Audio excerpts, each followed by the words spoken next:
Здравствуйте! В эфире информационная программа «Настоящее время. Азия». В пражской студии я, Динара Аргин. Сегодня в выпуске. Новое землетрясение в Италии. Мощность 4,5 балла. Общее число жертв приблизилось к 300. Власти призывают население держаться. Афтершоки могут продолжаться еще долго. Это время, когда нам позволено проливать слезы. Для верующих это момент, чтобы помолиться.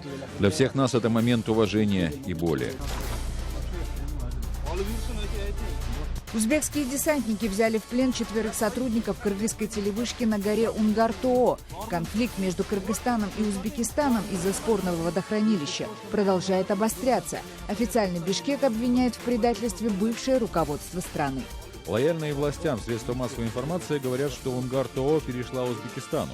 Это неправильно, не перешла. Турецкие танки с боем взяли оплот боевиков ИГИЛ на севере Сирии, город Джараблус. Но наступление вглубь сирийской территории продолжилось. Танки и протурецкие повстанцы теперь атакуют позиции курдов. Эрдоган настаивает, что все делается только на благо Сирии.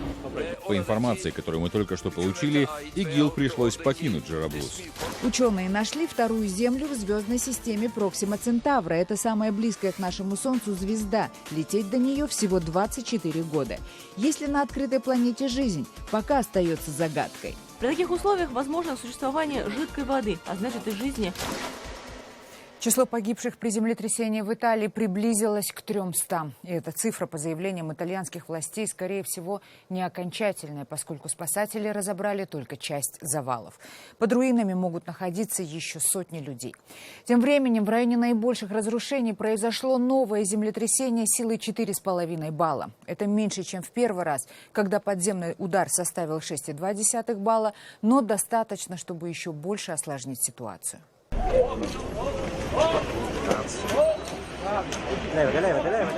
Вы видите любительские кадры этого нового афтершока. На них видно, что обрушилось еще больше зданий. Премьер-министр Италии Матео Ренци призвал население пострадавших районов быть готовыми к тому, что подземные толчки будут продолжаться еще долго. Это время, когда нам позволено проливать слезы. Для верующих это момент, чтобы помолиться. Для всех нас это момент уважения и боли. Мы, итальянцы, очень любим спорить и вступать в полемику, но, столкнувшись с болью, Италия показывает себя с лучшей стороны. И считаю, что мы все должны гордиться нашими пожарными, армейскими офицерами и агентами гражданской защиты. Вы видите кадры, снятые дроном спасателей над разрушенным городом Пескаре-дель-Тронто. Ни одно здание здесь не уцелело. Такая же ситуация и в соседнем городке Аматриче, где, по заявлению местного мэра, ни один дом из коммуны больше не пригоден для жилья. Разгребать завалы местным спасательным службам помогают военные и волонтеры. Как сообщает агентство Рейтер, в пострадавших районах сейчас сосредоточено 4300 спасателей. Со всей Италии туда отправляют спецтехнику. Наши коллеги подготовили репортаж о том, что уже удалось сделать спасателям после катастрофы. Этот материал был снят накануне, но, как мы уже говорили, цифры погибших растут с каждым часом. Эти кадры сделаны утром в четверг с беспилотника. На них виден масштаб разрушений в небольшом городке Пескаре-дель-Тронто. Практически все дома, некогда живописно разбросанные по горному склону, превратились в руины. Среди погибших и пострадавших как местные жители, так и отдыхающие. Обычно население Пескаре-дель-Тронто составляет порядка 150 человек. Однако летом эта цифра увеличивается в несколько раз за счет туристов, желающих насладиться горным воздухом. Спасатели не сразу смогли добраться до уединенного местечка, так что люди сами вытаскивали соседей из-под завалов.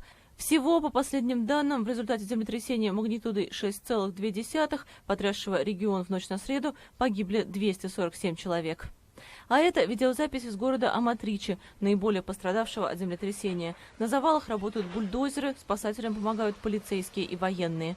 Для уцелевших развернули палаточные лагеря, но многие говорят, заснуть им так и не удалось. Людей доставляли во временные центры в состоянии паники. Первая ночь после этого кошмара. Вчера я проснулся от того, что на меня обвалился потолок. Я остаюсь здесь. Мой дом не пострадал, но я не могу заставить себя туда вернуться. Мне слишком страшно. После основного землетрясения регион потрясли около 150 авторшоков, самый сильный из которых был магнитудой 5,5. По количеству жертв нынешнее бедствие приближается к тому, что случилось в Лакуиле в 2009 году. Тогда в результате удара стихии погибли более 300 человек. На кыргызско-узбекской границе резко обострилась ситуация. Узбекские десантники захватили 4 сотрудников кыргызской компании, которые обслуживают телевышку и мачты сотовой связи на спорной горе Унгар-Тоо. В Узбекистане это назвали спецоперацией. Кыргызская погранслужба сообщает, что ответных действий Кыргызстан пока не предпринимал и ведутся переговоры об освобождении захваченных граждан республики. Напомним, что конфликт между странами идет за право на Орто-Токойское водохранилище, которое территориально принадлежит Кыргызстану. Но Узбекистан заявляет, что поскольку водохранилище возводилось во времена Советского Союза на узбекские средства и узбекскими строителями, эта республика имеет полное право на его использование. Между тем, в Бишкеке нынешние власти обвиняют в национальном предательстве чиновников администрации свергнутого президента Бакиева. В Кыргызстане сегодня считают, что Бакиев просто подарил кыргызскую гору Унгар-Тоо Узбекистану и тем самым спровоцировал бесконечный международный конфликт. Бывшие министры Бакиева в свое оправдание обвиняют нынешнее правительство Кыргызстана. В то время мы поднимали много вопросов. Я, как министр иностранных дел, и многие дипломаты работали, чтобы наши отношения с Узбекистаном стали теплее. Ту информацию распространили люди, которые мало смыслят в дипломатии и в международных отношениях. МИД формирует правильное положение дел, но этим положением пользуются другие ведомства при решении своих вопросов. До сегодняшнего дня между Кыргызстаном и Узбекистаном вопрос границ не решен. В каких случаях решается вопрос границ? Когда 2 лидера государств подписывают соглашение и обмениваются нотами. Вот тогда говорят, что вопрос решен. Лояльные властям средства массовой информации говорят, что Унгар-Тоо перешла Узбекистану. Это неправильно, не перешла, поскольку никакой документ не подписан. Сегодня чиновники допускают большую ошибку. Не нужно распространять информацию, что Унгар-Тоо принадлежит Узбекистану. Это огромная политическая ошибка. Это можно расценить как предательство этих чиновников перед государством. В Казахстане после череды громких скандалов, связанных с изнасилованиями и похищениями молодых женщин, стартовала акция «Не молчи» против сексуального насилия. Его организаторы призывают всех, кто ему подвергся, рассказывать об этих преступлениях, чтобы виновные были наказаны. В большинстве случаев жертвы предпочитают молчать, боясь осуждения общества.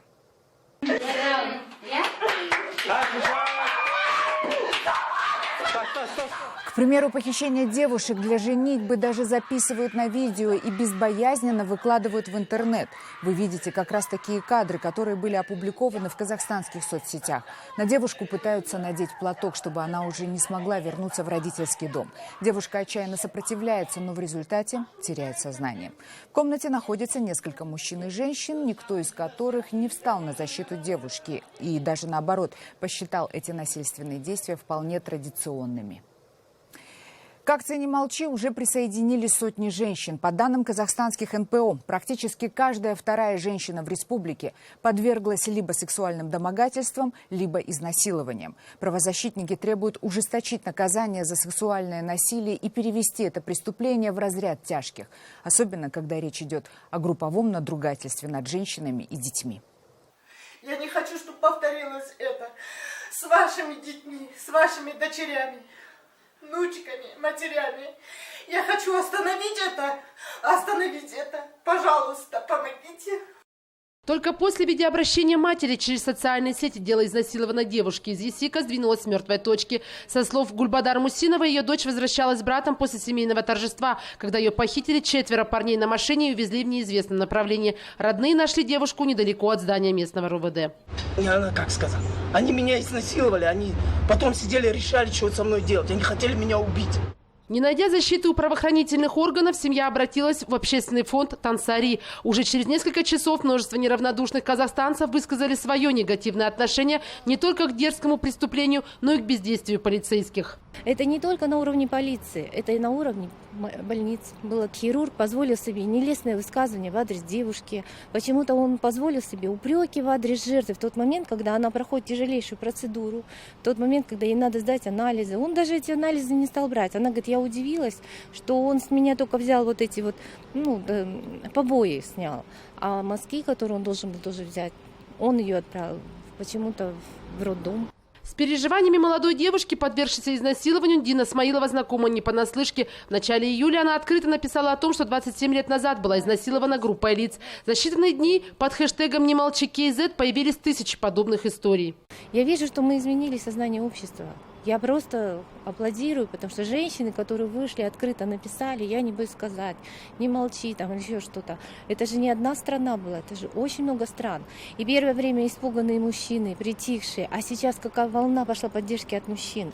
Случай группового изнасилования в колонии Алматинской области, после которого заключенная Наталья Слекишина родила дочь, правозащитник Евгений Жовтис называет пыткой. Экспертиза подтвердила отцовство одного из насильников, сотрудника исправительного учреждения. При этом остальные фигуранты продолжают настаивать на своей невиновности. В связи с этим Евгений Жовтис предлагает внести изменения в регламенты работы медучреждений исправительной системы. Вывод врачей, которые находятся в следственных изоляторах или в местах лишения свободы, из ведения хоть МВД, хоть кого угодно. Они должны быть внутри Министерства здравоохранения и социального развития, то есть быть независимыми. И они должны это все фиксировать под угрозой уголовной ответственности. Правозащитники также настаивают на том, чтобы общество пересмотрело свое отношение к насильственному похищению невест, поскольку во многих регионах страны эта порочная практика считается нормой. Похищенная против воли невеста фактически становится жертвой изнасилования, но подмена понятий традиции не позволяет ей обращаться в полицию. Как ведут себя следственные органы, которые, в общем-то, исходя из своего менталитета, позволяют себе вольное толкование закона и не рассматривают это как кражу и незаконное удержание. Участники круглого стола высказали множество предложений, в том числе исключение понятия примирения сторон из Уголовного кодекса при изнасиловании. Депутаты парламента тоже готовы обсуждать эту норму. 70% преступников сейчас разгуливают по земле только потому, что у них оказались деньги, и они смогли договориться с жертвой. Сейчас в Уголовном кодексе в 4 пункте 68 статьи написано, что в делах, где изнасилование произошло с несовершеннолетними, примирения сторон нет. Но вот если жертва старше, то там по-другому. И чтобы убрать слово «примирение» из этой статьи, сначала нужно провести широкое обсуждение. Экс-депутат парламента Айгуль Соловьева считает, что в решении этой актуальной проблемы в первую очередь должны быть заинтересованы государственные структуры. И здесь большая роль Министерства здравоохранения и социальной защиты. Неудивительно, что их здесь нет. Нет прокуратуры, да, которая вообще целый проект ведет «Обществу без насилия». И поэтому вот интересная немножко ситуация, что общество разговаривает само с собой. О проблеме изнасилования в Казахстане так масштабно заговорили впервые. По мнению экспертов, общество не должно бояться активно и открыто противостоять подобным преступлениям в рамках закона, пока оскорбленные родственники не начали устраивать самосуд. Айнур Коскина, Ганизат Оспанов. Настоящее время. Далее в программе. Турецкие танки с боем взяли оплот боевиков ИГИЛ на севере Сирии, город Джараблус. Но наступление вглубь сирийской территории продолжилось. Танки и протурецкие повстанцы теперь атакуют позиции курдов. Эрдоган настаивает, что все делается только на благо Сирии. По информации, которую мы только что получили, ИГИЛ пришлось покинуть Джараблус. Ученые нашли вторую Землю в звездной системе Проксима Центавра. Это самая близкая к нашему Солнцу звезда. Лететь до нее всего 24 года. Есть ли на открытой планете жизнь, пока остается загадкой. При таких условиях возможно существование жидкой воды, а значит и жизни. Турецкие танки с боем взяли город Джараблус, оплот боевиков ИГИЛ на севере Сирии. В атаке на позиции так называемого исламского государства турецкой армии помогали отряды сирийских повстанцев, которых Турция пропустила на свою территорию перед началом наступления. О победе над ИГИЛ заявил президент Турции Эрдоган. По состоянию на данный момент свободная сирийская армия и жители города отбили Джараблус. Они освободили государственные здания и официальные учреждения. По информации, которую мы только что получили, ИГИЛ пришлось покинуть Джараблус. Но, как стало известно, победой в Джараблусе турецкое наступление не ограничилось. Как утверждает Рейтер, более 20 танков армии Турции и несколько тысяч протурецких повстанцев атаковали ополчение связанных с США сирийских курдов в 10 километрах к югу от Джараблуса. Сирийское правительство в Дамаске заявляет, что Турция, цитата, «выбив одних террористов, пытается заменить их на других, так как в наступлении участвуют группировки, входящие в так называемый фронт завоевания». Это новое название террористической Джабхат ан-Нусри. Вице-президент США Джо Байден на совместной с Эрдоганом пресс-конференции также заявил, что турецкое наступление не должно означать оккупации этого района Сирии. Мы абсолютно уверены, что турецкая граница должна находиться под контролем Турции.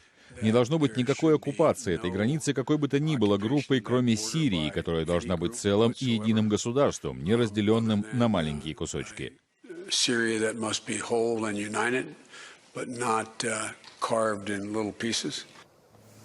Тем временем Рейтер сообщает, что американцы пытаются уговорить Турцию прекратить атаковать их союзников курдов. В знак примирения в Пентагоне заявили, что курдские части, также наступавшие на Джераблус, отведены на безопасное расстояние.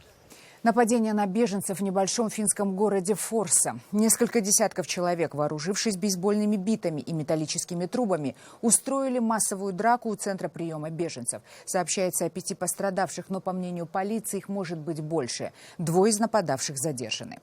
Как пишут финские СМИ, драка произошла на почве расизма. Беженцы говорят, что в течение нескольких недель они получали в свой адрес угрозы, а когда беженцы передвигались по городу, их преследовали. Однако, по версии одного из финских блогеров, 2 мигрантов первыми напали на 15-летнего мальчика. Тогда ответом стало нападение на центр беженцев. Тем временем власти Норвегии сообщили о начале строительства высокой стены на границе с Россией в Мурманской области. Как считают в норвежском правительстве, стена может остановить поток беженцев с территории Российской Федерации. Это решение уже осудили как российские, так и норвежские правозащитные организации.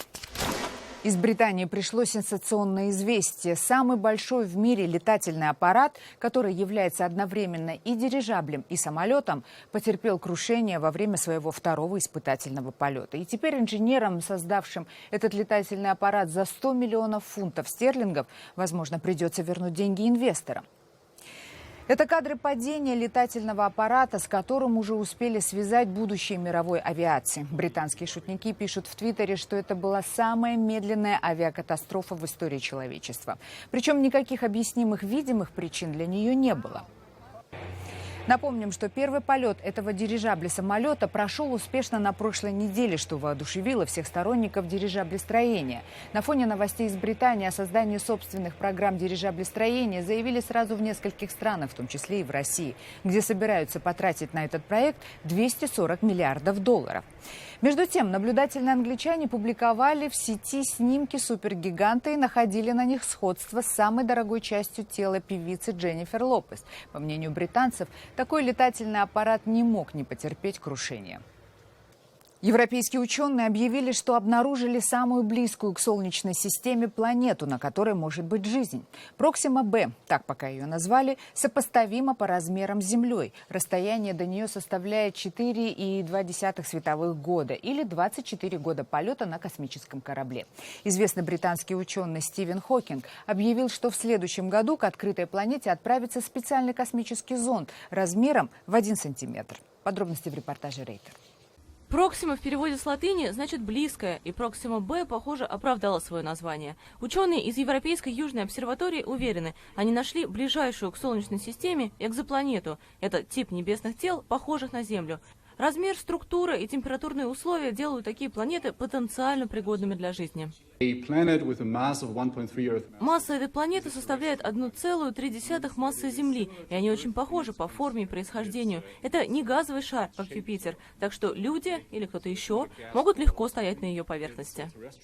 Расстояние до небесного тела составляет 4,2 световых года, 40 триллионов километров, по космическим меркам рукой подать. До сих пор ближайшей к нам экзопланетой считалась Вольф-1061 в созвездии Змееносца. До нее лететь было в 3 раза дольше, 13,7 световых лет. Проксима Б находится в созвездии Альфа-Центавра. Она вращается около карлика под названием Проксима Центавра. Это тусклая звезда, поэтому, несмотря на то, что новая планета расположена к ней значительно ближе, чем Земля к Солнцу. Ее поверхность не перегревается. Год на Проксиме Б длится всего 11 дней. Жарко или холодно на ее поверхности ученым пока точно не ясно. Температура составляет примерно 40 градусов. Это если у нее нет атмосферы. Не очень впечатляет. Но, конечно, мы надеемся, что атмосфера все-таки есть, и она работает как парник, нагревая поверхность выше нуля. При таких условиях возможно существование жидкой воды, а значит и жизни. Потому что если бы на Земле не было атмосферы, у нас было бы минус 20, сопоставимые цифры.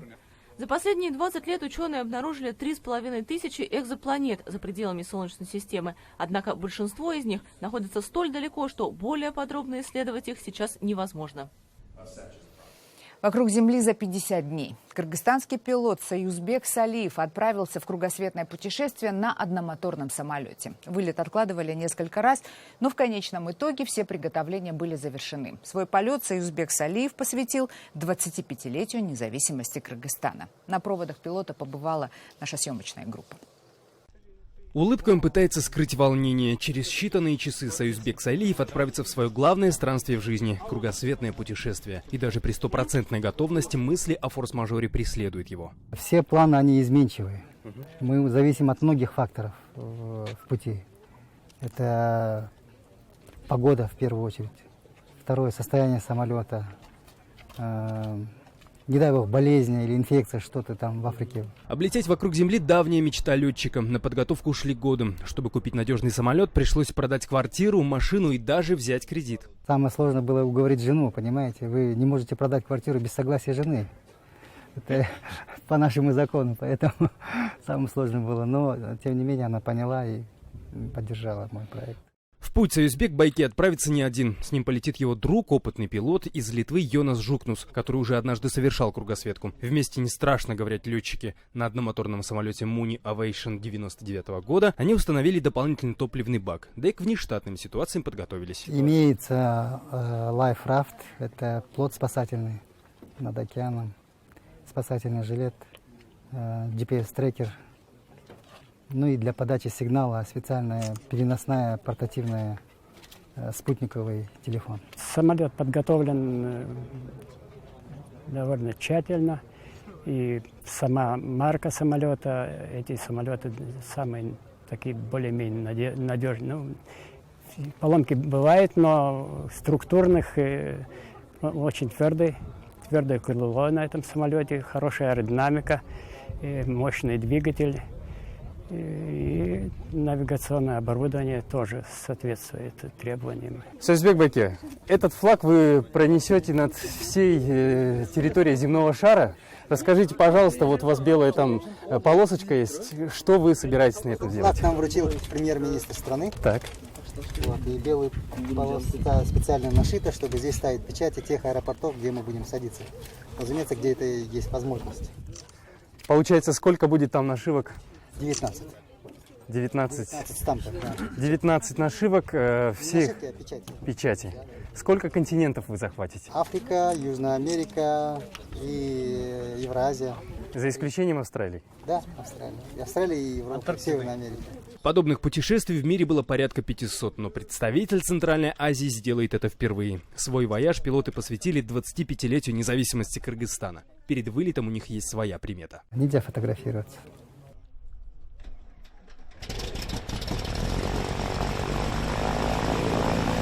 К полету все готово, звучит рев двигателя и вперед. Через 50 дней они вернутся на родину, а во время путешествия будут вести видеодневник. Шавкат Тургаев, Азат Антымаков, настоящее время, Бишкек, Кыргызстан. Это были все новости, о которых мы хотели вам рассказать. Читайте нас в социальных сетях и смотрите на сайте currenttime.tv. Мы встретимся с вами завтра в это же время. Всего доброго.